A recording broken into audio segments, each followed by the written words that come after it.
Hi friends, welcomes to all of you. आज आम पुणी एक गुरुत्वपूर्ण विषय दुई पद कथा शुणा। बोधहुए नुहे निश्चित भाव आम समस्त नजर सबुदिन गणमाध्यम विभिन्न पृष्ठा पर नजर आमर रही।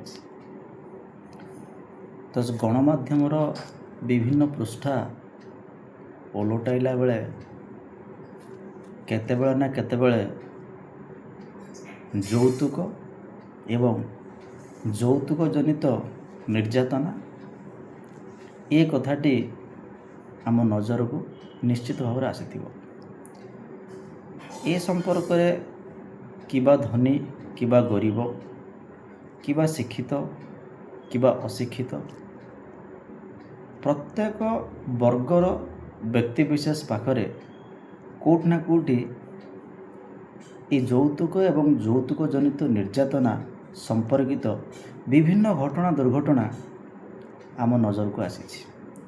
तो से यौतुक एवं यौतुक निर्यातना को नहीं आज मु आनी देछि दुई पद कथा। तो आसंतु शुणिबा ये संपर्कित कथा कौन रही। झीटीए जेबे जन्म होई आम ए समाज पाईकि केते आशा केते खुशी सरधार पितामाता पाई होई कि सुख दुख जेते समय क्रम आसी थाए भिन्न होई कि संतान गढ़ंती बापा माँ एठी निज रक्तबिंदु देकी से तो निज रक्तबिंदु देकी सेही झियो जेबे उपयुक्त हुए विवाह बंधन पाईकि बंधु परिवार सभी खोजंती योग्य पुओटीए पाईकि से तो योग्य पुओटीए पाईकि पुओ परिवार भारी जे शिक्षित कुहंती मन को खोलिकी लोड़ू नाहु किछि यौतुक आमे जहा देव तुमे तुम झियो ज्वाई पाईकि जहा देव तुमे तुम झियो ज्वाई पाईकि। एकथा शुणिकी झियो बापा माँ खुशी रे आनंद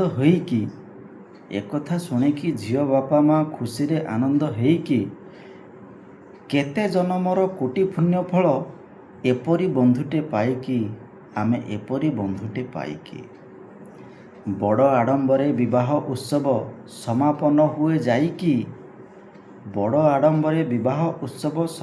हुए जाईकि दिन केईटारे यौतुक चिठा बहु हाथे सासु देईकि टंका सुना जेते बोही आने सबू तो बाप घरू जाईकि नहेले एघरे रही पारिबुनी मारिदेवी विष देईकि मु तो मारिदेवी विष देईकि चारि अक्षर से यौतुक ज्वाला